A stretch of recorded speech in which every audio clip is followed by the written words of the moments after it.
tersebut memiliki arti yang dapat diterima oleh masyarakat dunia.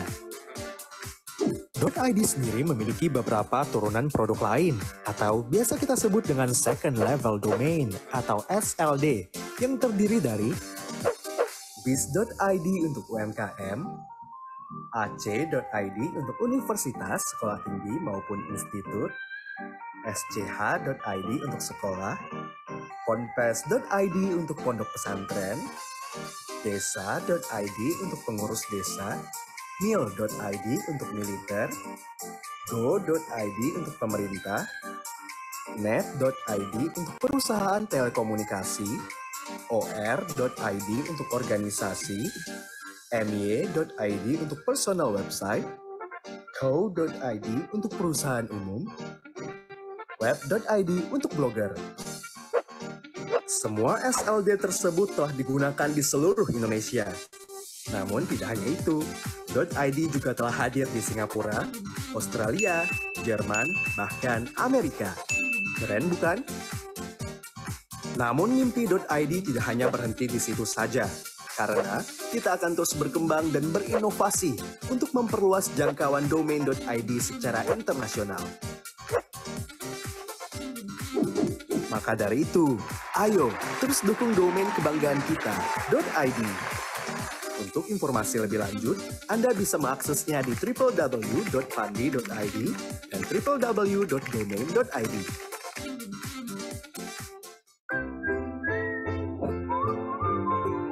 Masih bingung mau domain apa? Mau yang menguntungkan, aman, dan cepat? Ini dia domain.id.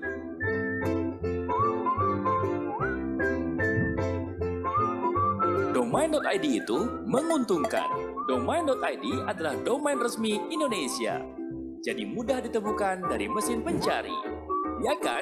Bisnis kamu pasti lebih menguntungkan dengan domain.id. Dan yang pasti aman, karena seluruh domain.id berada di bawah otoritas negara Indonesia. Tenang, domain.id dijamin ngebut. Karena lokasi domain name servernya berada di Indonesia. Domain.id banyak pilihan. Jangan lupa .id. Silakan.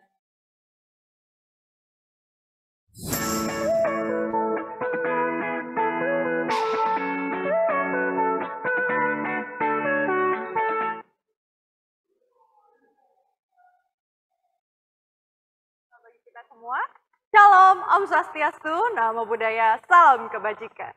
Halo, selamat pagi sahabat ID yang sudah bergabung bersama kami pada pagi hari ini. Perkenalkan, saya Cika Hayuningtyas selaku pewara pada acara Pandi Meeting 12.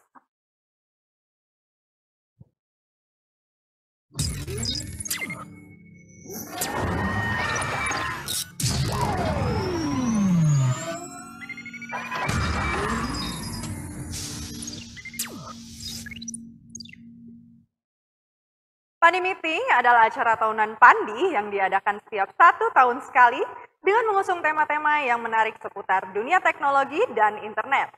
Pada Pandi Meeting tahun ini, kita mengusung tema besar bertajuk Langkah Kemajuan atas Kehadiran dan Ketahanan Digital Bangsa Indonesia atau Advancement Move of Indonesia's Digital Presence and Resilience. Pandi Meeting 12 akan hadir dalam 2 hari, yaitu di tanggal 21 dan 27 Agustus.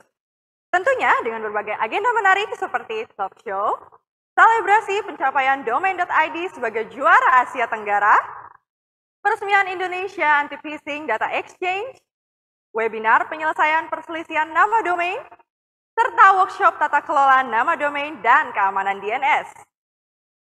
Acara Pandi Meeting 12 ini didukung oleh APJI, Asosiasi Penyedia Jasa Internet Indonesia, Telkom Indonesia, ID Cloud Host, Exabyte, Gwen Tekno Pratama, Harian Rakyat Merdeka, dan rm.id. Untuk sahabat ID yang mengikuti acara Pandi Meeting ini, saksikan terus dari awal hingga akhir karena akan ada door prize yang akan kita undi secara acak di sela-sela sesi acara. Hadiahnya ada smartphone, smartwatch, dan berbagai hadiah menarik lainnya dari Pandi. Jangan lupa juga ikuti kuis berhadiah yang ada di Instagram @pandi_id. Dan untuk lebih lanjutnya, langsung aja cek postingan terbaru di Pandi. Jadi, saksikan terus Pandi Meeting 12, langkah kemajuan atas kehadiran dan ketahanan digital bangsa Indonesia.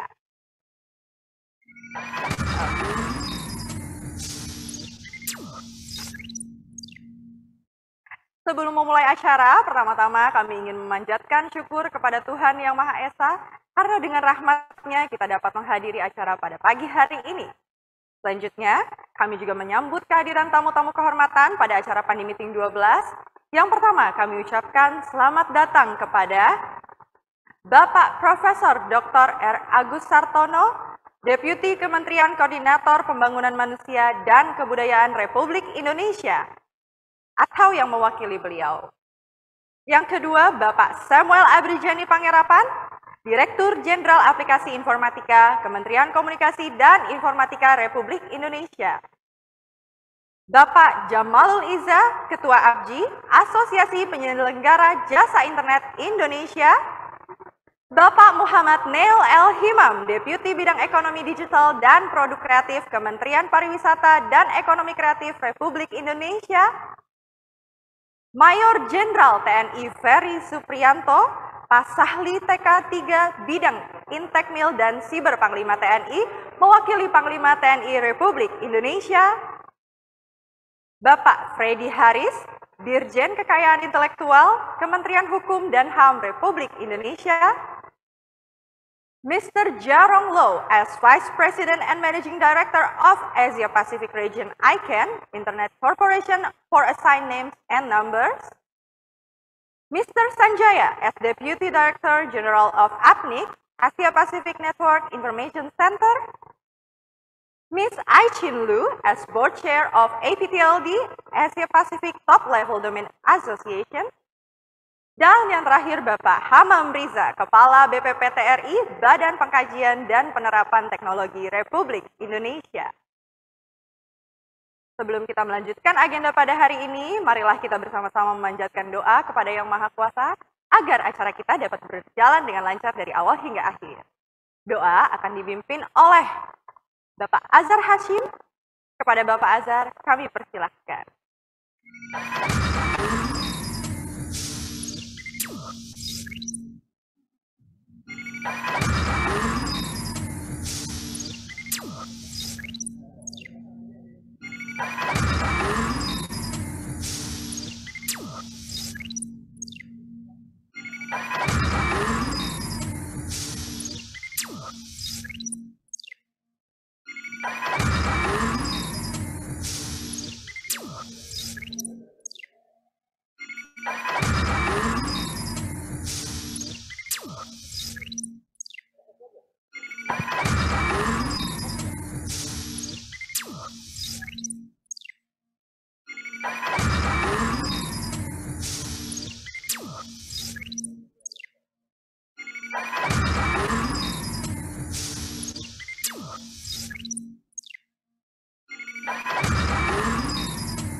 Assalamualaikum warahmatullahi wabarakatuh.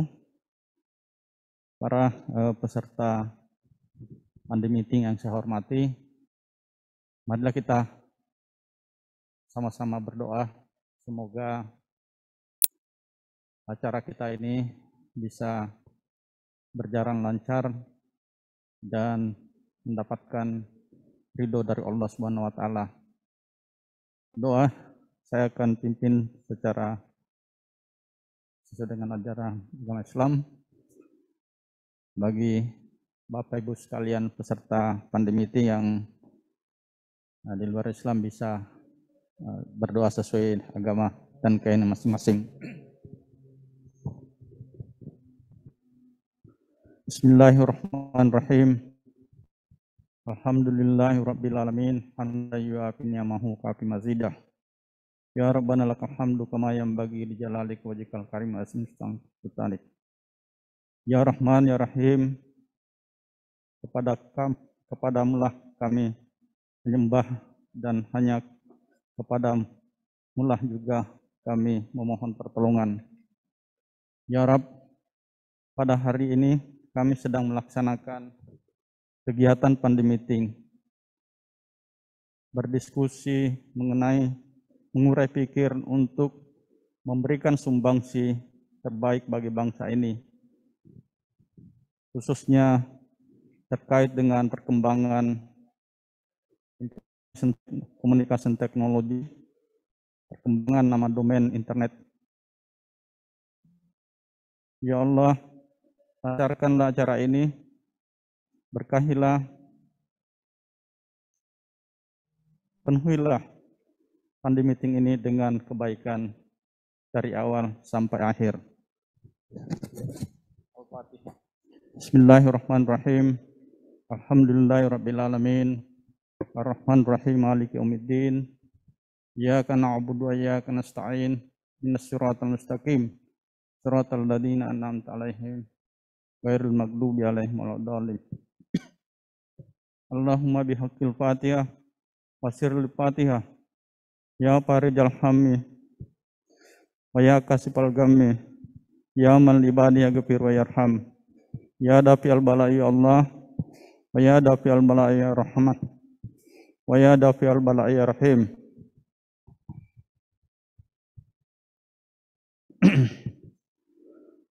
Idfa annal gala wal bala wal ba'ah wal waba'a wal fasha wa munkar was sufa muhtalifata wasada'i wal mihan ma dahra min hawambatan min baladina hassa wa min buldal muslimina amnah. Innaka ala ma tasa'u qadir. Allahumma inna nas'aluka salamatan fid din, wa afiatan fil jasadi, wa siyadatan fil ilmi, wa barakatan fil rizqi, wa taubatan qablal maut, wa rahmatan indal maut, wa maghfiratan ba'dal maut. Allahumma hawwin 'alaina fi sakati maut wa najata minnat wal afainah hisab. Rabbana la tuzigh qulubana ba'da idh hadaitana wa hab lana min ladunka rahmah innaka antal wahhab. Rabbana atina fid dunya hasanah wa fil akhirati hasanah wa qina adzabannar. Walhamdulillahirabbil alamin.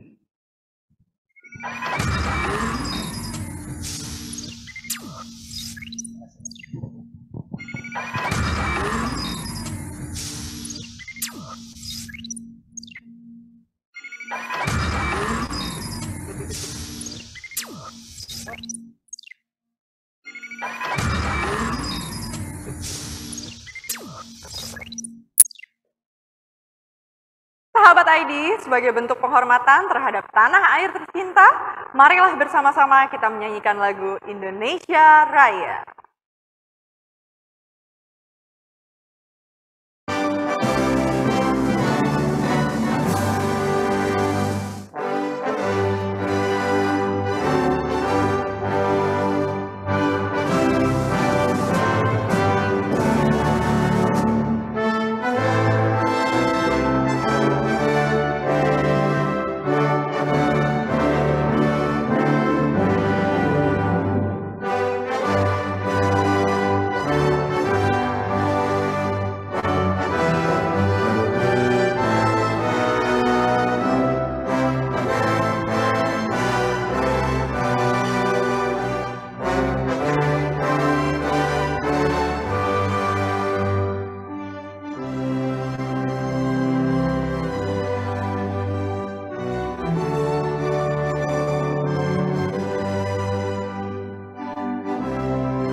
Baiklah, tanpa berlama-lama lagi, langsung saja kita mulai rangkaian acara Pandi Meeting 12 yang diawali dengan kata sambutan dari Ketua Pandi, yaitu Bapak Profesor Yudo Giri Sucahyo.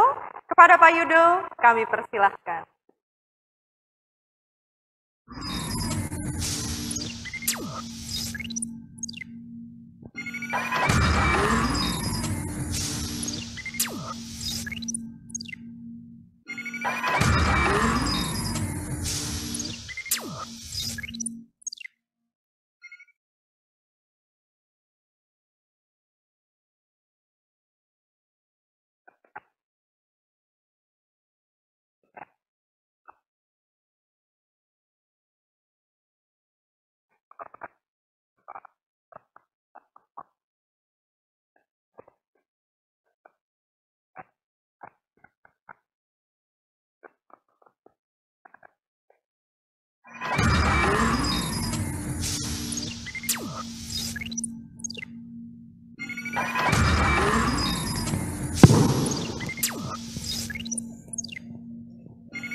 Assalamualaikum warahmatullahi wabarakatuh. Selamat pagi sahabat ID dimanapun Anda berada. Salam sejahtera untuk kita semuanya. Om Swastiastu, Namo Buddhaya, Rahayu, salam kebajikan. Jumpa lagi kita di Pandi Meeting 12. Izinkan saya untuk menyampaikan yang terhormat Bapak Profesor Agus Sartono, Deputi Bidang Koordinasi Peningkatan Kualitas Pendidikan dan Moderasi Beragama, Kementerian Koordinator Pembangunan Manusia dan Kebudayaan Republik Indonesia, atau yang mewakili, Bapak Samuel Abriani Pangerapan, yang sering kita sebut dengan nama akrab Pak Semi, Direktur Jenderal Aplikasi Informatika, Kementerian Komunikasi dan Informatika Republik Indonesia, Bapak Maijen TNI Ferry Supriyanto, Pak Sahli 3 Bidang Intekmil dan Cyber Panglima TNI, mewakili Panglima TNI Republik Indonesia, sahabat kami, Bapak Hamam Riza, Kepala BPPT RI, Badan Pengkajian dan Penerapan Teknologi, sahabat kami, Bapak Muhammad Nil El Himam, Deputi Bidang Ekonomi Digital dan Produk Kreatif Kemenparekraf Indonesia, sahabat kami, Bapak Freddy Haris, Dirjen Kekayaan Intelektual Kementerian Hukum dan HAM Republik Indonesia, sahabat kami, Bapak Jamalul Liza, Ketua ABJI, Asosiasi Penyelenggara Jasa Internet Indonesia, and also to our international friends who always support us, Mr. Jiarong Lo, Vice President and Managing Director of Asia Pacific Region ICANN, the Internet Corporation for Assigned Names and Numbers, and also to Mr. Sanjaya, our long-time friendship between Pandi and APNIC, Deputy Director General of APNIC, Asia Pacific Network Information Center, and also to Ms. Ai Chin Lu, Board Chair of APTLD, Asia Pacific Top Level Domain Association, where Pandi is also one of the board member for APTLD. Sahabat.id dimanapun Anda berada, selamat datang di Pandi Meeting 12. Seperti kita ketahui bersama, Pandi Meeting ini adalah pertemuan yang rutin kita gelar dan menjadi ajang atau menjadi tempat bagi para pemangku kepentingan terkait dengan nama domain internet untuk kita dapat saling berinteraksi, saling memberikan masukan untuk kemajuan nama domain internet pada khususnya dan internet Indonesia pada umumnya. Kondisi pandemi membuat Pandi Meeting 11 tahun lalu dan Pandi Meeting 12 tahun ini kami adakan secara daring. Kami tadinya berharap bahwa pada Pandi Meeting 12 ini kita sudah bisa mulai melakukan secara hybrid, tetapi kondisi belum memungkinkan. Semoga tahun depan pada Pandi Meeting 13 kita sudah dapat bertemu muka kembali secara fisik, karena kami juga sudah kangen dengan Anda semuanya sahabat ID dimanapun Anda berada. Tema Pandi Meeting kali ini kita sengaja mengambil langkah kemajuan atas kehadiran dan ketahanan digital bangsa Indonesia. The advancement move of Indonesia's digital presence and resilience. So, ada dua kata kunci di sana. Satu adalah soal kehadiran digital dan yang kedua adalah ketahanan digital bangsa Indonesia.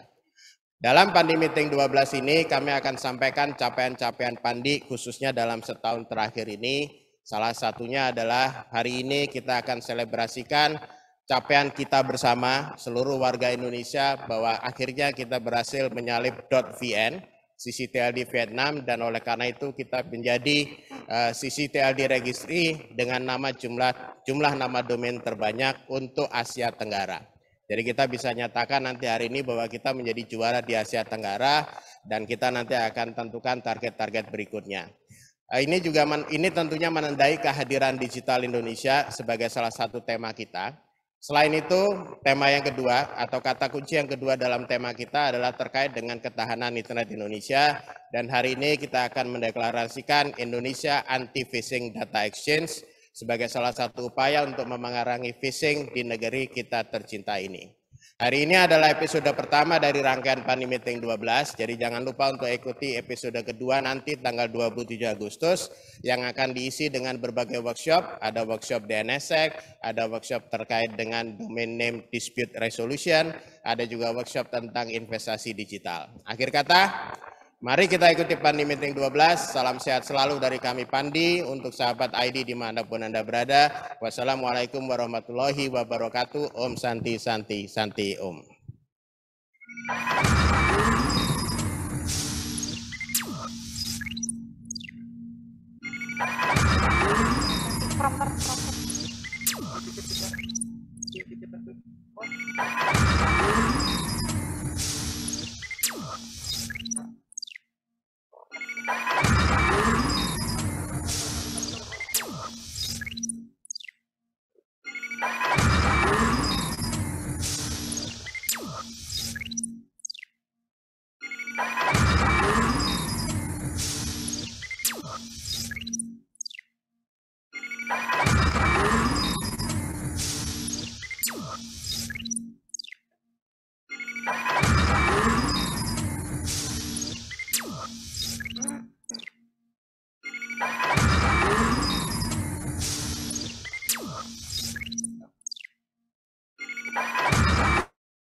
Ganti prompternya Hamzah, bukan prompter.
Baik, terima kasih Pak Yudo. Selanjutnya kami persilahkan untuk memberikan kata sambutan kepada Bapak Profesor Dr. R. Agus Sartono, selaku Deputi Kementerian Koordinator Pembangunan Manusia dan Kebudayaan Republik Indonesia, atau yang mewakili beliau. Kepada Bapak Agus, kami persilahkan. Assalamualaikum warahmatullahi wabarakatuh. Selamat pagi dan salam sejahtera bagi kita semua.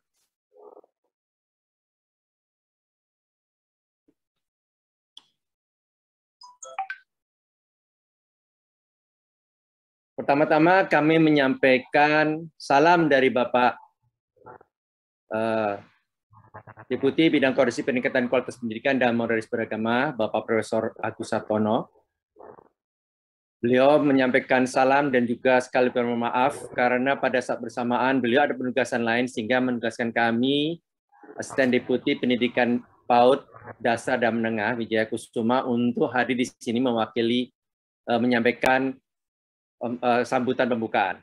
Pada kesempatan ini semoga apa yang kami sampaikan tidak mengurangi makna daripada pertemuan ini, dan insya Allah nanti dalam beberapa materi yang ada disampaikan di dalam pidato pembukaan ini dapat menjadi poin-poin rekomendasi dalam pertemuan Pandi ke-12 ini.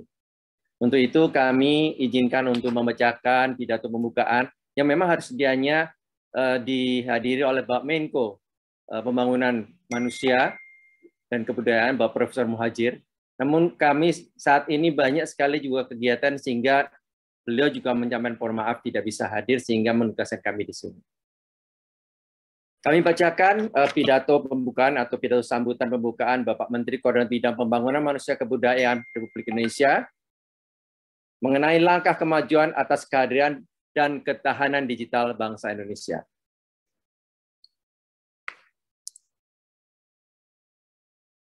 Assalamualaikum warahmatullahi wabarakatuh. Salam sejahtera bagi kita semua. Om Swastiastu, Namo Buddhaya, dan salam kebajikan. Yang kami hormati, Ketua Pengelola Nama Domain Internet Indonesia, Bapak Profesor Dr. Yudogiri Sucahyo.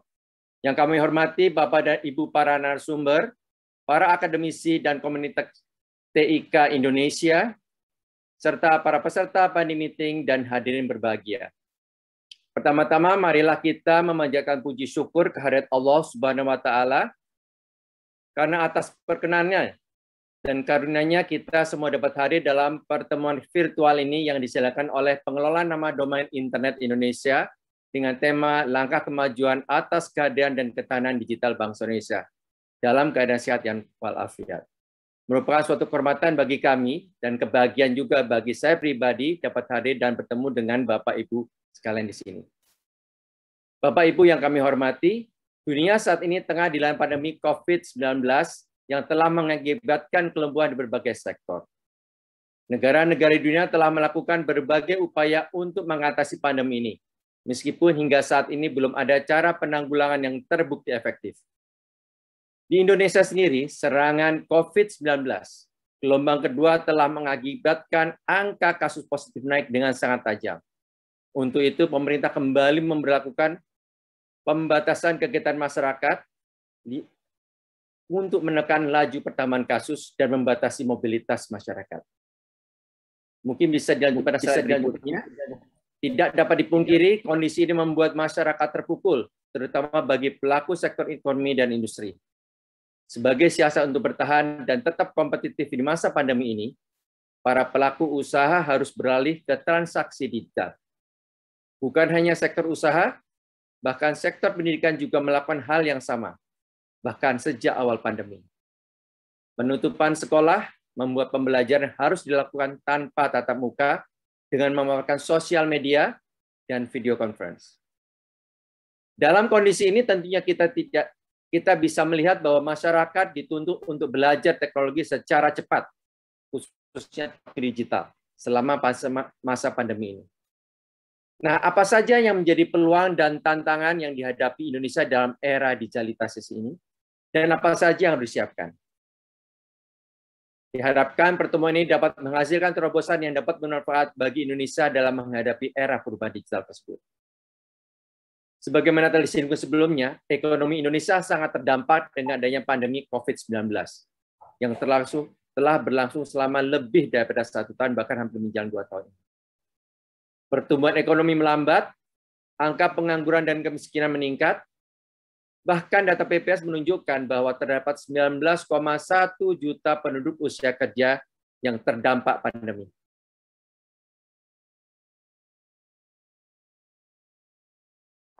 Angka pengangguran meningkat dari 4,94% pada Februari 2020 menjadi 6,26% pada Februari 2021. Saya kira itu di slide yang sebelum daripada ini. Angka kemiskinan juga meningkat dari 9,78% pada Maret 2020 menjadi 10,14% pada Maret 2021 atau terdapat 27,54 juta penduduk miskin di Indonesia. Dampak pandemi ini harus segera kita tangani agar kita dapat bisa menyerapkan diri menghadapi era revolusi Indonesia 4.0 yang tidak dapat hindari lagi. Pandemi juga telah mendorong terjadi perubahan struktural yang sangat cepat, terutama pada sektor pendidikan dan dunia kerja. Pada sektor pendidikan, banyak institusi pendidikan yang mengalami tekanan finansial karena banyak orang tua yang meminta biaya sebagai akibat melemahnya ekonomi. Selain itu, pembelajaran yang semula dilakukan secara tatap muka harus beralih pada sistem pembelajaran digital untuk menghindari kontak fisik. Sementara pada dunia kerja, Akses digital di semua bidang industri menjadi suatu tuntutan karena para pekerja, para pegawai harus bekerja dari rumah atau work from home untuk membatasi mobilitas dan meminimalisir aktivitas di luar rumah. Dalam kondisi ini tentunya para pekerja harus memperbarui keterampilan mereka untuk dapat bertahan dan tetap kompetitif. Di sisi lain, para pelaku wirausaha menjadi pendorong penting dalam pemulihan ekonomi dengan menciptakan cara-cara inovatif untuk memenuhi kebutuhan masyarakat. Transformasi digital menjadi hal yang tidak terhindarkan. World Economic Forum menunjukkan data bahwa setidaknya 84% pekerjaan di dunia akan digantikan dengan mesin-mesin canggih, dan 50% pekerjaan akan menggunakan otomasi. Untuk mengantisipasi kondisi ini, kita harus mampu menciptakan pekerja yang siap dengan era digitalisasi, otomasi, dan artificial intelligence. Para pekerja perlu di-reskilling, bahkan ganti keahlian atau skill-nya untuk terus dapat bertahan di tempat kerjanya. Bapak, Ibu peserta diskusi yang kami banggakan. Perkembangan teknologi, khususnya teknologi digital, tidak dapat dipungkiri telah memberikan kemudahan bagi kita dengan teknologi. Namun demikian, perkembangan teknologi ibarat dua sisi mata uang, di mana dia sangat bermanfaat bagi kemajuan peradaban manusia. Namun pada saat yang sama juga mengancam peradaban itu sendiri jika tidak disikapi dengan bijak.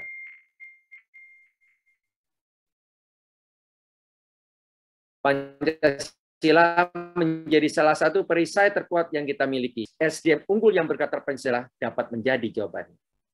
Pemerintah telah menyusun peta jalan untuk mengantisipasi perubahan akibat revolusi industri yang tertuang dalam dokumen Roadmap Making Indonesia 4.0. Salah satu program penting yang menjadi modal utama dalam peta jalan ini adalah peningkatan kualitas SDM atau peningkatan kualitas manusia Indonesia serta menarik minat investasi untuk mempercepat pembangunan. Setidaknya terdapat 4 tantangan yang dihadapi oleh Indonesia saat ini. Pertama, yaitu kesiapan SDM itu sendiri. Kedua, penciptaan tenaga kerja yang terpercaya, kompeten, dan berkualitas. Selanjutnya, pengaturan sosial budaya, sehingga kondisi nasional kondusif, serta diversifikasi dan penciptaan lapangan kerja yang inovatif, kompetitif, integratif, dan berbasis pada teknologi. Hadirin yang berbahagia, ada suatu terms menarik yang diberikan oleh Jepang pada tahun 2019, yaitu tentang Super Smart Society 5.0. Konsep ini lahir sebagai antisipasi gejolak disrupsi yang diakibatkan oleh revolusi industri 4.0. Di mana dikhawatirkan virus disrupsi yang dimaksud akan mengerus nilai-nilai karakter kemanusiaan. Kekhawatiran ini bukan tanpa dasar karena pada faktanya saat ini perkembangan teknologi dan industri banyak disalahgunakan oleh oknum yang tidak bertanggung jawab. Data Badan Cyber Nasional pada tahun 2021 yang lalu menunjukkan bahwa angka kejahatan cyber meningkat selama masa pandemi ini. Bahkan pada Januari hingga Mei 2021 saja tercatat lebih dari 400 juta kejahatan cyber terjadi di Indonesia. Mekanisme bekerja di rumah semakin memperbesar potensi risiko karena pekerjaan harus dilakukan melalui jaringan digital. Insiden cyber merupakan kejadian yang mengganggu berjalan sistem elektronik, seperti serangan virus, pencurian data, pencurian informasi pribadi, hak kekayaan intelektual perusahaan, web defacement, serta gangguan akses terhadap layanan elektronik. Bapak Ibu peserta diskusi yang berbahagia, di sini kita dapat melihat peluang dan tantangan dalam menciptakan masyarakat Indonesia unggul dan cerdas. Peluang yang dimaksud adalah kondisi pandemi COVID-19 saat ini telah mempercepat transformasi digital sehingga masyarakat mau tidak mau harus menerima perubahan gaya hidup dari manual ke digital. Tentu saja lebih banyak tantangan yang harus dihadapi. Di antaranya kesiapan infrastruktur seperti jaringan listrik dan internet yang masih belum merata. Kepemilikan device atau gadget oleh kalangan masyarakat, khususnya masyarakat di kalangan bawah yang rentan ekonomi. Penguatan literasi digital masyarakat agar lebih bijak memanfaatkan teknologi, serta penguatan karakter bangsa melalui pendidikan di dalam keluarga, sekolah, maupun lingkungan masyarakat. Literasi digital merupakan kunci penting dalam mengantisipasi terjadi penyalahgunaan teknologi, khususnya teknologi digital. Literasi dalam hal ini tidak hanya penguasaan teknologi saja, namun juga memberikan pemahaman pada masyarakat tentang pemanfaatan teknologi dengan bijak. Sebagai contoh sederhana, saat ini banyak sekali hoax yang menimbulkan keresahan di dalam masyarakat. Hal ini menunjukkan bahwa banyak oknum-oknum yang memanfaatkan teknologi komunikasi, teknologi digital yang saat ini berkembang pesat sebagai alat untuk menciptakan kondisi yang tidak kondusif. Untuk itu, perlu diingat, bahkan penting dicermati, bahwa peningkatan literasi digital di kalangan masyarakat harus juga dibarengi dengan penanaman karakter, penguatan karakter, dan sosialisasi terkait konsekuensi hukum saat seseorang melakukan kejahatan cyber. Banyak kita baca di media sosial, di berita, orang melakukan kejahatan cyber, akan melakukan hoax, tapi setelah itu sekedar minta maaf. Padahal harusnya ini bisa dicegah. Lalu apa saja yang perlu disiapkan dalam membentuk ketahanan digital di Indonesia? Pertama, pemerataan dan perluasan koneksi jaringan internet di seluruh wilayah Indonesia. Pemerintah telah mengupayakan, bahkan Kementerian Kominfo juga telah mengupayakan dengan peluncuran digital satelit. Namun, upaya pemerintah tidak cukup kalau tidak didukung oleh komunitas masyarakat, khususnya di dunia usaha. Yang kedua, kesiapan SDM Indonesia untuk memberi keterampilan dasar teknologi digital dan pola berpikir kreatif. Karena prasyarat kompetisi di abad ke-21 ini berfokus pada 4C, yaitu creativity, critical thinking, communication, and collaboration. Hal yang ketiga adalah penerapan teknologi digital sebagai media pembelajaran. Dan ini sudah dimulai dan harus terus diperluas. Terakhir, penguatan relevansi pendidikan dengan dunia kerja. Pemerintah pun sekarang sedang mendorong dengan revitalisasi pendidikan vokasi. Namun ini harus didukung oleh seluruh pemerintah, baik di pemerintah pusat, pemerintah daerah, bahkan juga di kalangan dunia usaha. Keempat hal ini akan menjadi faktor kunci bagi Indonesia untuk mempercepat dan memasuki serta memanfaatkan peluang ekonomi digital. Hadirin yang berbahagia, pada akhirnya tanggung jawab untuk mewujudkan ketahanan digital ini tidak hanya ada di tangan pemerintah saja.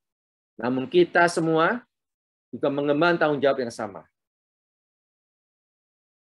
Secara pribadi kami sangat bersyukur dengan adanya pertemuan Pandi ini sebagai salah satu komunitas yang aktif dalam perkembangan teknologi, khususnya teknologi digital Indonesia. Kami berharap kita dapat saling berbagi informasi tentang apa saja yang harus dilakukan dan bagaimana mewujudkan ketahanan digital di Indonesia. Hasil diskusi ini akan sangat dinantikan sebagai bahan masukan dalam merumuskan kebijakan dan penyelesaian masalah di bidang teknologi dan pendidikan untuk mendukung penciptaan manusia Indonesia yang melek digital dan menjunjung ketahanan bangsa. Akhir kata, saya mengajak kita semua yang hadir di sini untuk selalu memenuhi protokol kesehatan dan bersatu menghentikan penyebaran COVID-19. Bila kita semua dapat memutus rantai penularan COVID-19, maka pandemi akan cepat berakhir. Harapan Bapak Ketua Panitia, ya, Pak Profesor Giri, dapat tercapai hingga tahun depan kita bisa melakukan pertemuan tidak hanya sekedar virtual, tapi juga bisa tatap muka. Mungkin diawali dengan hybrid, tapi mudah-mudahan bisa langsung dengan tatap muka. Dengan kepedulian dan peran kita semua, seluruh lapisan masyarakat, mudah-mudahan kita bisa melalui pandemi ini dan berbagai dampaknya. Demikian dapat disampaikan. Selamat melaksanakan diskusi dan bertukar pikiran.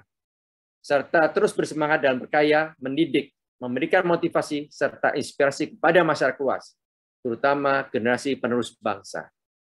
Semoga Allah Subhanahu wa Ta'ala meridhoi dan memberkati kita semua. Atas perhatiannya, diucapkan terima kasih. Wassalamualaikum warahmatullahi wabarakatuh. Salam sejahtera bagi kita semua. Om Santi Santi Santi Om. Terima kasih. Bapak atas sambutannya. Baik, setelah ini, sahabat ID, kita saksikan sedikit cuplikan berikut ini.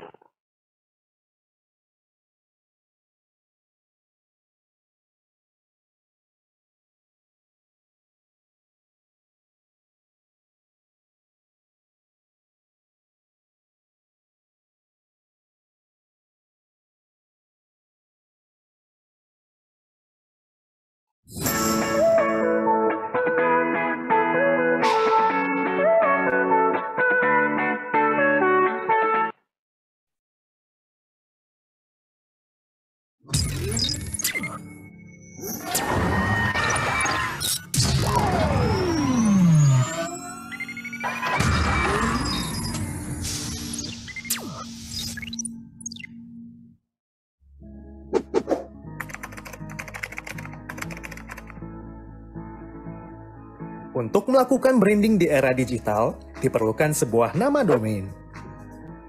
Domain merupakan langkah awal untuk melindungi merek atau brand Anda di dunia maya. Karena domainlah yang nantinya akan diingat oleh pengguna internet sebagai alamat bisnis Anda. Disinilah peran penting domain bagi brand Anda. Domain sendiri merupakan nama yang unik. Dari jutaan nama domain yang ada di dunia ini, tidak ada satupun nama domain yang sama. Sebagai contoh, website pandi.id hanya ada satu nama, jadi pengunjung tidak akan pergi ke tujuan yang salah. Selain untuk alamat website, nama domain juga bisa digunakan sebagai alamat email. Anda mungkin merasa cukup memakai layanan email dari berbagai platform email.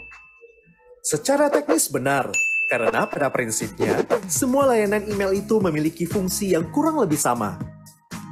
Halayak akan berpikir, apakah bisnis Anda memang belum besar sehingga masih menggunakan layanan email gratis? Oleh karenanya, ketika bisnis Anda sudah semakin besar, sangat penting untuk memiliki email domain sebagai branding bisnis Anda. Email domain adalah representasi dari profesionalitas dalam bisnis yang Anda tekuni. Dengan memiliki website dan email domain, para kolega, partner, dan pelanggan akan semakin menaruh kepercayaan yang tinggi, serta citra bisnis Anda akan semakin melesat. Yuk, ekspresikan bisnismu melalui .id sebagai nama domain yang aman dan terpercaya. Masih banyak domain keren yang ada loh. Buruan, cek website www.pandi.id atau www.domain.id. Anda tentunya sering mengunjungi suatu website. Bayangkan, jika yang selama ini Anda ketik bukanlah nama, melainkan angka yang cukup panjang. Tentunya akan sulit untuk dihafal, bukan? Maka dari itu, dibutuhkanlah nama domain. Di manakah letak nama domain? Nah, inilah letaknya. Domain menggantikan angka-angka yang panjang tersebut persis sama seperti kontak telepon Anda, di mana Anda menyimpan nomor-nomor kontak Anda menggunakan nama. Itulah fungsi dari nama domain. Salah satu domain kebanggaan Indonesia adalah .id. .id merupakan domain yang dikelola oleh Pandi. Pandi sendiri merupakan non-profit organizations yang dibentuk pada tahun 2006 oleh 4 kelompok, yaitu ABCG, yang terdiri dari academic, business, community, dan government. Keempat kelompok ini bersatu dan terbentuklah Pandi. Pada tahun 2013, ICANN, yang merupakan pengatur nama domain dan alamat protokol atau IP untuk seluruh dunia, memberikan mandat kepada Pandi sebagai registry.id. .id merepresentasikan suatu negara, yaitu negara kita tercinta, Indonesia, dan juga bisa merepresentasikan sebagai international domain, identity, dan idea, di mana ketiga hal tersebut memiliki arti yang dapat diterima oleh masyarakat dunia. .id sendiri memiliki beberapa turunan produk lain atau biasa kita sebut dengan second level domain atau SLD yang terdiri dari biz.id untuk UMKM, ac.id untuk universitas, sekolah tinggi maupun institut, sch.id untuk sekolah, ponpes.id untuk pondok pesantren, desa.id untuk pengurus desa, mil.id untuk militer, go.id untuk pemerintah, net.id untuk perusahaan telekomunikasi, or.id untuk organisasi, my.id untuk personal website, co.id untuk perusahaan umum, web.id untuk blogger. Semua SLD tersebut telah digunakan di seluruh Indonesia. Namun tidak hanya itu, .id juga telah hadir di Singapura, Australia, Jerman, bahkan Amerika. Keren bukan? Namun mimpi .id tidak hanya berhenti di situ saja, karena kita akan terus berkembang dan berinovasi untuk memperluas jangkauan domain .id secara internasional. Maka dari itu, ayo terus dukung domain kebanggaan kita, .id. Untuk informasi lebih lanjut, Anda bisa mengaksesnya di www.pandi.id dan www.domain.id.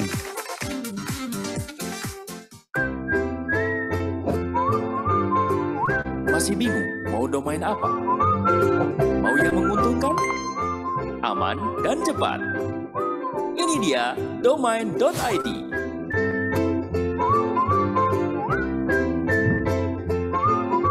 Domain.id itu menguntungkan. Domain.id adalah domain resmi Indonesia. Jadi mudah ditemukan dari mesin pencari. Ya kan? Bisnis kamu pasti lebih menguntungkan dengan domain.id. Dan yang pasti aman, karena seluruh domain.id berada di bawah otoritas negara Indonesia. Tenang, domain.id dijamin ngebut.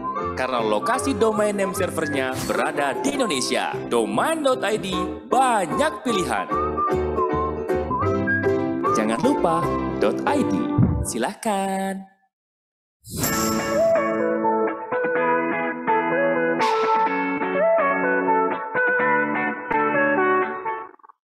Sahabat ID, kembali lagi dan selanjutnya masih dengan agenda yang sama. Kami akan mempersilahkan untuk memberikan kata sambutan selanjutnya kepada Bapak Jamalul Iza, selaku Ketua APJI, Asosiasi Penyelenggara Jasa Internet Indonesia, yang sudah bersama kami pada pagi hari ini. Selamat pagi Bapak Jamal. Selamat pagi.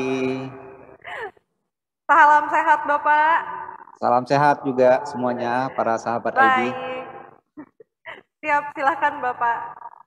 Oke, terima kasih.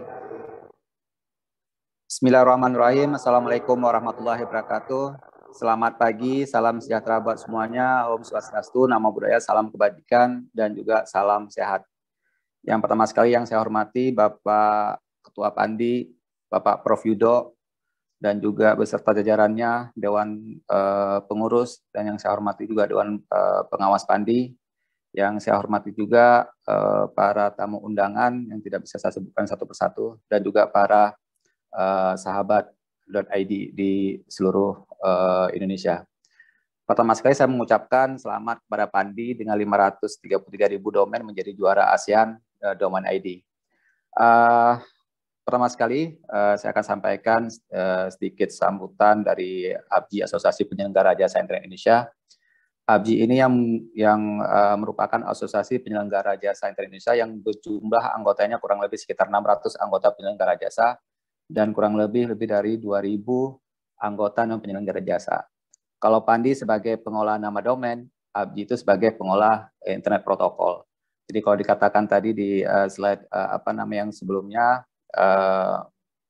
video yang sebelumnya, kalau yang merubah angka-angka seperti telepon itu adalah IP. Jadi yang merubah dari IP menjadi domain itu adalah di mulanya ada di Pandi Indonesia, karena kita tidak mungkin mengingat angka IP yang segitu banyak. Jadi kalau kita lihat temanya mengenai ketahanan digital, kalau kita melihat bahwa sekarang dari survei APJI itu sekarang ada 73,7% penetrasi internet yang tersebar di seluruh Indonesia. Dari jumlah populasi internet kurang lebih sekitar 266 juta penduduk Indonesia. Dan ini setiap tahun penetrasi internet mengalami kenaikan. Dari tahun kemarin kita mengalami kenaikan sekitar 8,9%. Nah, dan ini pengguna internet Indonesia, kita lihat kalau kita dari survei ABGI yang ABGI lakukan, ini sangat tersebar banyak di Pulau Jawa, terus diikuti oleh Sumatera, terus juga Kalimantan, Sulawesi, dan daerah-daerah timur. Kalau kita lihat kondisi pandemi sekarang ini memang dari satu sisi adalah ya sisi negatifnya memang sekarang beberapa teman-teman kita yang mengalami COVID-19. Tapi kalau kita lihat ada hal yang positif yang bisa kita ambil dari kondisi pandemi ini adalah mau tidak mau kita harus bertransformasi digital. Transformasi digital di Indonesia terjadi sekarang ini bisa dikatakan jauh tahunnya lebih maju dibandingkan nanti beberapa tahun ke depan. Tapi mau tidak mau kita harus menghadapi ini. Tetapi kondisi seperti ini juga harus ditunjang oleh beberapa infrastruktur yang ada di daerah-daerah. Mau tidak mau kita memang anggota ABGI harus kejar terus bahu-membahu mensupport dari sisi pemerintah untuk penyebaran infrastruktur yang ada di daerah-daerah. Itu yang paling penting karena transformasi digital mau tidak mau koneksi internet yang sangat diperlukan, koneksi internet yang stabil dan ataupun bagus yang sangat diperlukan oleh masyarakat. Apalagi sekarang kita lihat sekolah secara online, ya, bekerja secara online, gitu ya, dan juga beberapa masyarakat misalkan pekerjaan dari rumah. Kalau dari hasil survei yang kita lihat bahwa salah satu sektor yang paling tinggi selain pendidikan dan juga yang lainnya, tapi sektor telemedik juga merupakan posisi yang cukup tinggi juga penggunaan masyarakat untuk telemedik. Telemedik ada kenaikan sampai 600% dari yang sebelum pandemi. Nah, ini juga memerlukan sebuah koneksi yang bagus dan stabil. ABGI sebagai Asosiasi Penyelenggara Jasa Internet Indonesia mempunyai sebuah kewajiban ataupun keharusan kita untuk membuat sebuah koneksi tersebar di seluruh Indonesia. Makanya ABGI dalam kondisi pandemi ini membuat sebuah program yang bisa dijalankan oleh yang bisa diadopt atau dijalankan oleh teman-teman anggota ABGI ke daerah. Kita punya program yang namanya Desa Internet Mandiri, yaitu adalah bentuk kerjasama antara anggota ABGI dengan desa atau lewat BUMDes. Jadi yang kita sasar sekarang ini adalah daerah-daerah yang memang sama sekali tidak masuk 3T, ataupun daerah-daerah desa yang memang sama sekali blank spot, ataupun memang kalau ada sinyal hanya sinyal seluler atau voice doang. Karena di beberapa daerah yang sudah kita temuin ataupun memang teman-teman anggota ABGI sudah berdiskusi dengan beberapa desa, yang mereka perlukan adalah bagaimana desa tersebut, daerah tersebut bisa terkoneksi di internet. Banyak teknologi yang bisa kita gunakan untuk membuka telekomunikasi di daerah-daerah terpencil. Karena letak geografis Indonesia sangat berbeda dengan geografis di beberapa negara tetangga kita. Makanya kalau kita diadakan apple to apple dengan beberapa negara tetangga, itu mungkin nggak make sense karena posisi geografis Indonesia itu sangat menjadi sebuah tantangan yang tersendiri. Pemerintah sudah melakukan beberapa program yang telah dilakukan pemerintah, mulai dari palaparing, terus akan peluncuran satelit dan semuanya. Kita sebagai dari pihak industri juga akan mendukung semua program pemerintah yang dilakukan. Nah, makanya ini menjadi sebuah tanggung jawab kita bersama. Dan juga Pandi sebagai pengelola domain, kita juga ABGI selalu berkoordinasi dengan Pandi bagaimana caranya agar daerah-daerah yang memang saat ini sudah terkoneksi dengan internet itu bisa lebih maju dari ekonomi digital. Dan ini kedepannya menjadi sebuah tanggung jawab kita juga, begitu penetrasi internet semakin tinggi, ketahanan digital masyarakat Indonesia yang harus sangat-sangat diperhatikan. Mulai dari semuanya, apalagi kita dengar beberapa kali juga kebocoran data sering terjadi dan semuanya, dan ini juga paling tidak di Pandi meeting sekarang kita dapat mencetuskan beberapa hal demi ketahanan digital negara kita ini. Itu aja dari saya, terima kasih. Sukses terus buat Pandi, selamat menjalankan Pandi meeting yang ke-12. Billahi fisabilil haq, fasibul khairat, assalamualaikum warahmatullahi wabarakatuh.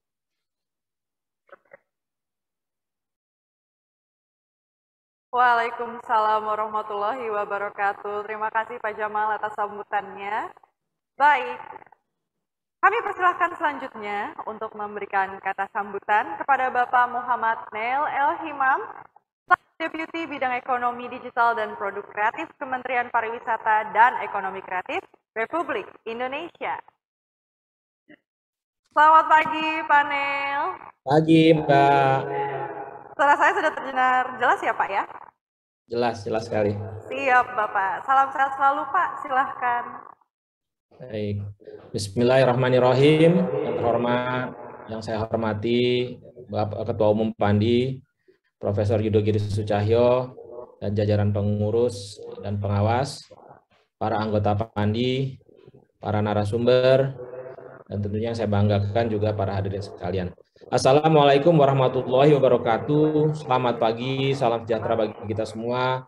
Shalom, Om Swastiastu, Namo Buddhaya, salam kebajikan, salam Indonesia tangguh, salam sehat, penuh semangat. Mengawali sambutan ini, marilah kita mengucapkan puji dan syukur kehadirat Allah Subhanahu wa Ta'ala, Tuhan Yang Maha Esa, yang telah melimpahkan berkah dan rahmat-Nya, sehingga hari ini kita dapat berkumpul bersama pada acara Pandi Meeting ke-12. Semoga kita semua dalam keadaan sehat walafiat di tengah pandemi COVID-19.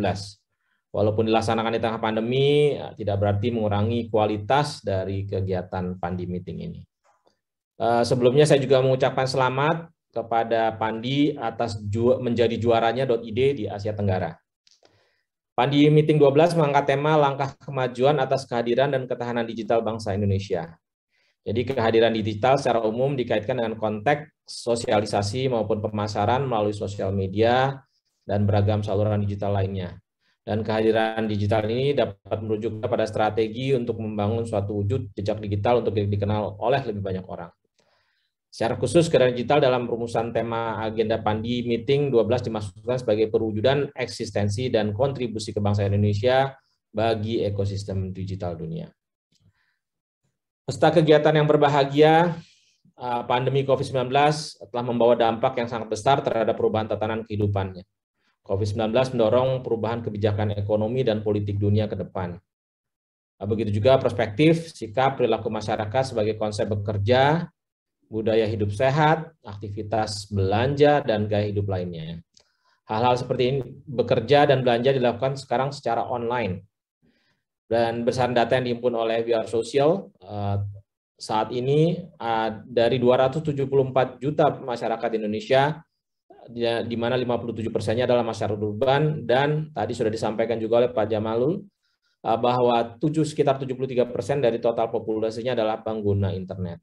Nah, ini perlu kita sikapi sebagai bangsa Indonesia, kita perlu sikapi, dan dari Pandi juga teman-teman Pandi, teman-teman registrar, ini juga harus disikapi, artinya angka sebesar ini adalah merupakan pasar di era digital sekarang ini.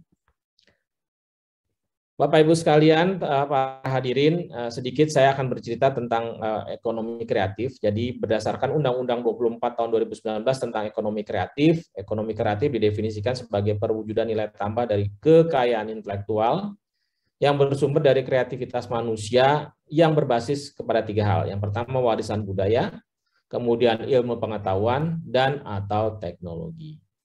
Jadi apa yang kita kerjakan di Pandi, walaupun itu dari sisi infrastruktur, tentunya nanti akan menjadikan layanan dan juga konten, tentunya ini juga menjadi bagian dari ekonomi kreatif. Saat ini ada 17 subsektor ekonomi kreatif yang masuk dalam kategori, yaitu aplikasi, pengembangan permainan, arsitektur, desain interior, desain komunikasi visual, desain produk, fashion, film, animasi dan video, fotografi, kerajinan tangan, kuliner, musik, penerbitan, periklanan, seni pertunjukan, seni rupa, dan televisi radio. Dan kalau dilihat sekarang semuanya goes digital. Ya, ada yang memang produknya sudah digital seperti aplikasi dan sebagian dari game, terutama video game. Ya. Kemudian termasuk juga fotografi. Sekarang semuanya hampir mungkin boleh dikata 95% gitu ya, produknya adalah dalam bentuk digital. Musik sekarang juga lebih banyak di stream, tidak lagi orang membeli CD atau bahkan even download MP3 karena modelnya ada stream dan yang lain-lain. Nah, perkembangan teknologi ini juga tentunya mendorong sebentar lagi kita masuk ke era 5G dan ditambah dengan cloud computing, teknologi cloud computing yang nantinya pasti butuh nama domain. Artinya kita akan masuk ke suatu era baru yang sampai sekarang mungkin belum bisa kita prediksikan dengan baik. Apa yang akan menjadi killer application dari teknologi ini? Kalau saya nebaknya adalah ke depan dalam waktu dekat ini yang menjadi killer apps adalah interactive usage of internet. Jadi tebakan saya nih ke depan adalah di sektor cloud gaming. Jadi permainan atau game yang dimainkan menggunakan teknologi cloud karena sudah tidak ada lagi lag-nya. Bapak hadirin sekalian, kemudian juga revolusi industri membuka peluang bisnis dalam ekonomi digital dan ini semakin besar tentunya karena dengan ini revolusi industri menuntut manusia menjadi lebih kreatif sehingga muncul juga sekarang yang dinamakan creative entrepreneurship yang menuntut kita untuk dapat menciptakan peluang bisnis baru atau jenis bisnis baru. Dan di sini kata kuncinya adalah transformasi digital bagi para pelaku bisnis ini juga merupakan satu jenis peluang baru. Perusahaan rintisan startup sekarang sangat banyak, barusan sudah ada beberapa yang IPO, teman-teman sekalian ya, seperti Bukalapak sudah IPO, dan kita punya sekarang lebih dari 5 unicorn, bahkan satu dekakorn, dan ini juga menunjukkan bahwa ekonomi digital di Indonesia selain peluang yang besar juga sekarang sudah mulai menunjukkan giginya terutama di Asia Tenggara. Diperkirakan pada tahun 2019 kemarin nilai ekonomi internet di Indonesia mencapai 40 miliar dolar atau sekitar 600 triliun. Dan dengan adanya pandemi ini sepertinya di tahun 2020 tentunya akan semakin meningkat secara drastis karena sebagian besar juga nilai transaksi ekonomi di internet juga semakin tinggi. Berdasarkan data dari ekonomi Southeast Asia 2020 yang dibuat oleh Google, Temasek dan Bain Company, kontribusi ekonomi digital terhadap pertumbuhan ekonomi Indonesia mencapai 44 miliar dolar atau sekitar growth tumbuh 11% year on year dan diprediksi akan meningkat menjadi sekitar 124 miliar dolar pada tahun 2025. 124 miliar dolar itu sekitar 1.500-1.600 triliun rupiah. Ini mengapa demikian? Karena hal ini tentunya didukung oleh percepatan digitalisasi di Indonesia. Dan harapannya ini teman-teman Kominfo bisa selesai gitu ya menggelar 12.000 km lebih serat optik di 514 kota kabupaten melalui proyek Palaparingnya. Harapannya nanti seluruh Indonesia bisa tercover dengan broadband. Selama pandemi 1,5 tahun terakhir ini transformasi digital menjadi buzzword, menjadi sesuatu yang sangat penting, menjadi sesuatu yang banyak digaungkan, terutama untuk para pelaku UMKM. Dari data Bank Indonesia tahun 2021 nominal transaksi e-commerce di Indonesia terus meningkat ya dari tahun 2017 dari tahun 2017 sebesar 42,2 triliun sehingga pada tahun lalu 2020 mencapai 266,3 triliun. Ini khusus e-commerce, bukan internet ekonomi. Jadi khusus e-commerce. Jadi kalau diperhatikan memang luar biasa dampak dari perkembangan teknologi digital ini.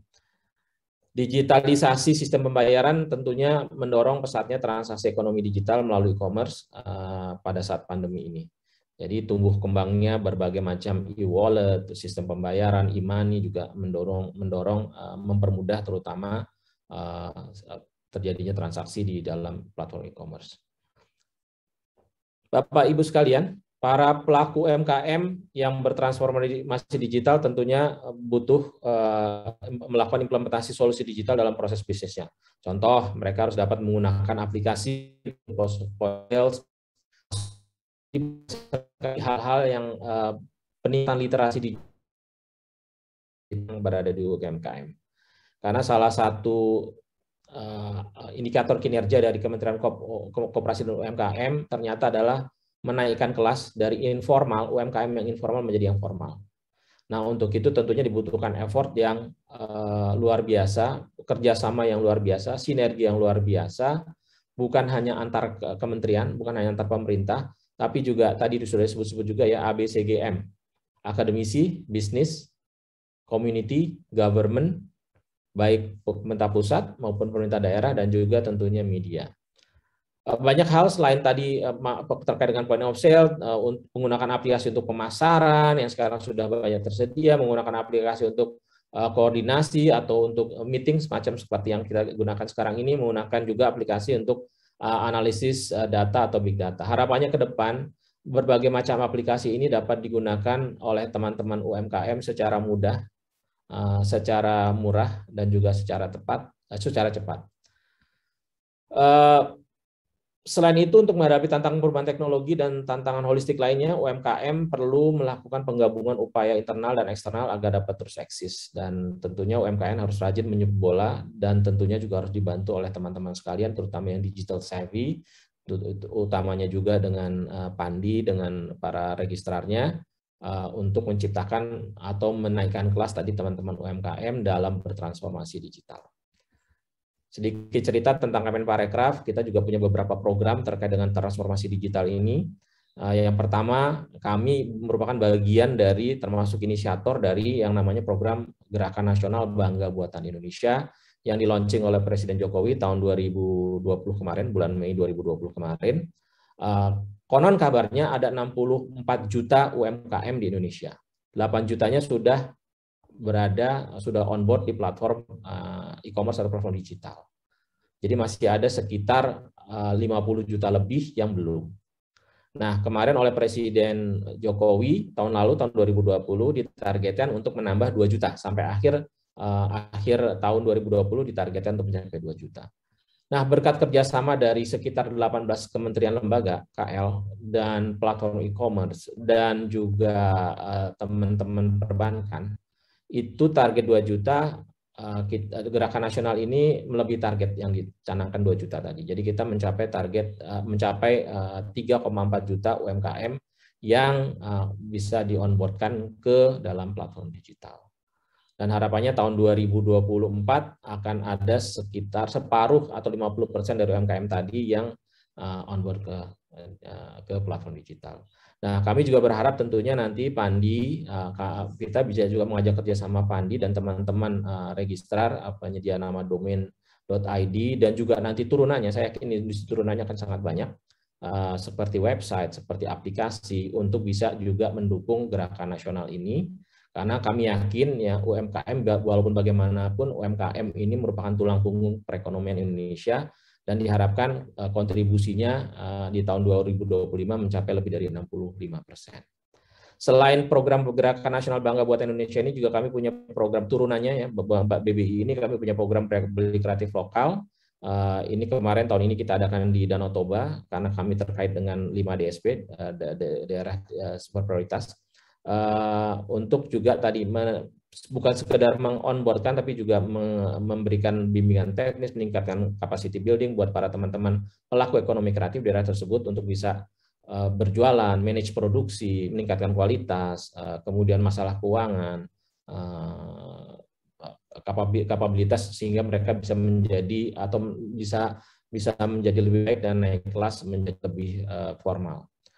Kemudian kami juga memiliki program seperti khusus untuk yang pengembangan digital dari hulu sampai hilir. Jadi kita juga punya program yang namanya Baparekraf Developer Day, di mana kita mempertemukan para calon-calon developer dengan pemilik teknologi. Jadi dan ini kalau sebelum pandemi, waktu zamannya Bakraf, kami keliling Indonesia, sudah sampai Jayapura, kami sempat sampai Jayapura. Bahkan di Jayapura itu sempat ada yang sampai mendiscourage kami karena mana mungkin di Jayapura, di Papua sana ada developer digital gitu. Tapi ternyata waktu kita sampai ke sana ada hampir 400-an, banyak kan adik-adik ya, adik-adik mahasiswa juga startup yang hadir ke acara kami, dan kami yakin bahwa sebetulnya Indonesia ini kaya sekali dengan sumber daya manusia atau kita bilang human capital di teknologi digital, hanya saja memang perlu dipetakan kembali, perlu di-encourage, perlu tadi kalau sempat ada yang bilang kembali mungkin istiqomah ya, kembali ke bidangnya masing-masing. Ini mungkin tugasnya, salah satu tugasnya Prof. Yudo sebagai pengampu di bidang ilmu komputer, di mana teman-teman ini yang sekolah-sekolah di bidang IT, kalau bisa kita memasuki era digital, kalau bisa semuanya benar-benar fokus di digital. Saya yakin juga dengan pengembangan ekonomi digital ini harus pendekatannya harus secara ekosistem, selain tadi yang pentahelix juga secara ekosistem dari sumber dayanya ya. Sumber daya ini bukan hanya manusia, bukan hanya alam, tapi juga sumber daya artificial. Nah, salah satu sumber daya artificial yang perlu didukung oleh ekonomi digital ini adalah tentunya NIN dan juga IP. Kalau sumber daya alam untuk ekonomi digital ada dua mungkin yang tidak langsung adalah tentunya bahan bakar untuk untuk menggerakkan yang namanya data center, cloud dan sebagainya. Yang lain adalah frekuensi radio. Kalau kita bicara 5G, nggak mungkin kalau kita tidak menguasai frekuensi untuk untuk menyelenggarakan telekomunikasi dan hal dalam ini khususnya untuk internet juga. Jadi itu yang terkait dengan sumber daya. Kita juga harus mulai mengembangkan atau mulai bisa berdaulat ya dalam hal infrastruktur. Tidak mungkin yang namanya, kalau orang bicara cloud bisa di mana saja. Kalau kami berpendapat dari zamannya, kebetulan saya pernah di Kominfo, dari zaman Kominfo bahwa yang namanya kita tetap butuh yang namanya data center tuh ada on premise, ada di Indonesia. Ada di Indonesia. Dulu alasannya kita beralasan mengenai kedaulatan data, mengenai keamanan data, tapi sebetulnya lebih dari itu, beyond that. Kalau kita tidak pernah punya namanya data center di Indonesia, kita tidak pernah tahu teknologi, tidak pernah akan ada transfer teknologi, kita nggak pernah punya sumber daya manusia menguasai teknologi tersebut. Jadi kalau dengar kabar terakhir, alhamdulillah sudah banyak sekarang nih giants di bidang data center ini yang masuk ke Indonesia. Jadi harapannya juga tinggal ke depan dibuat seperti apa supaya akan terjadi transfer teknologi sehingga teman-teman atau nanti generasi yang berikutnya memiliki keterampilan, keahlian di dalam bidang ini, karena turunannya tentunya sangat banyak ya. Dari satu data center itu turunannya banyak, dari operasional, dari energi, dari terkait dengan backup system, terkait dengan keamanan, terkait juga dengan latensi, terkait juga dengan macam-macam ya. Kalau dari sisi keamanan aja ada confidentiality, dari availability gitu ya dari data center tersebut, dan ini tentu membutuhkan keahlian, dan kalau nggak ada pengalamannya di situ tentunya juga hanya tahu teori juga akan sulit.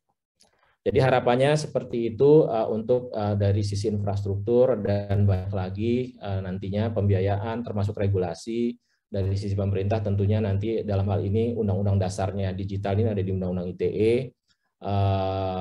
Kemudian kita juga harus sadar sepenuhnya juga bahwa yang namanya, tadi kalau saya bicara pasar, kalau selama ini kalau di konvensional pasar itu kan selalu pasar dalam negeri, pasar luar negeri gitu. Tapi kalau sudah dimasuk ke digital, sudah tidak bicara lagi dalam luar negeri, bicaranya adalah pasar luring dan pasar daring. Jadi kalau di daring ini bendanya aja juga bisa sekarang, benda digital juga sudah sudah ada gitu. Jadi dan ini juga nanti dengan kemajuan teknologi, terutama saya harus tekankan di sini teknologi blockchain yang selama ini kebanyakan masih berpikirnya sebagai cryptocurrency atau Bitcoin gitu ya. Kalau menurut kami yang namanya teknologi blockchain nanti adalah yang memungkinkan terjadinya Internet of Values. Jadi barang-barang digital yang tadinya tidak susah untuk memberikan nilainya, memberikan harganya, dan dengan adanya teknologi blockchain itu bisa menjadi one of. NFT misalnya, non-fungible token. Kemarin saya surprise, tapi surprise-nya gembira gitu ya. Sudah ada digital art yang di Indonesia yang sudah menggunakan NFT ini untuk ditransaksikan. Jadi Sekali lagi ini merupakan teknologi yang harus kita antisipasi dan harapannya Pandi sebagai yang leading di dalam digital di dalam internet di Indonesia ini bisa menjadi atau bisa mengayomi atau bisa mungkin mengubasi atau mengakselerasi teknologi-teknologi dan juga anak-anak bangsa ini untuk bisa mendorong, mendukung, mengembangkan ekonomi digital Indonesia. Mengakhiri sambutan kali ini, saya juga mengajak seluruh lapisan masyarakat, para hadirin sekalian untuk berkolaborasi dan bersinergi dengan semua stakeholder dalam rangka meningkatkan kehadiran dan ketahanan digital bangsa Indonesia.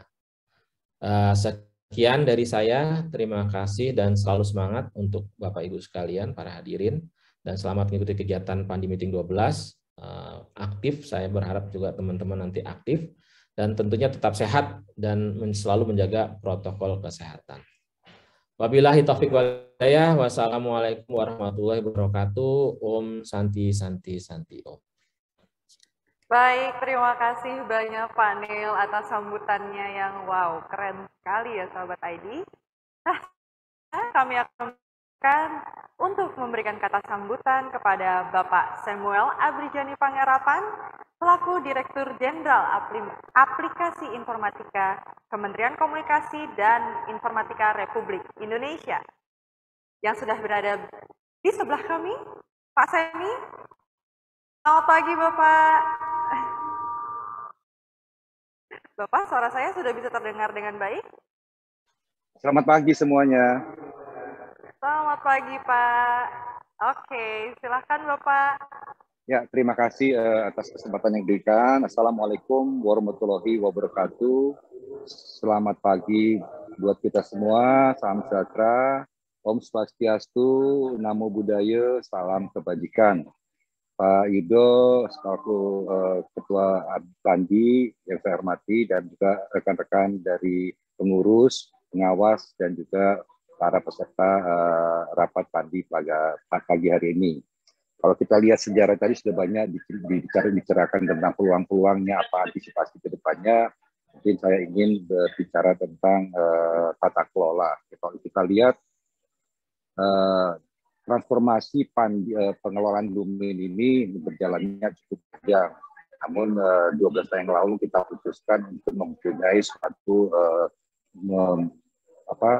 bentuk tata kelola yang lebih baik yang sekarang ini yang dijalankan oleh Pandi, di mana pemerintah memberikan mandat kepada Pandi untuk menjadi pelaksana tata kelolanya. Nah, kita lihat ini perjalanan yang sangat panjang, dan saya juga terlibat dalam prosesnya, dan saya ini adalah hal yang baik, dan saya sudah dibuktikan oleh Pandi bagaimana itu bertransformasi. Tata kelola itu sangat penting, apalagi sekarang saya lihat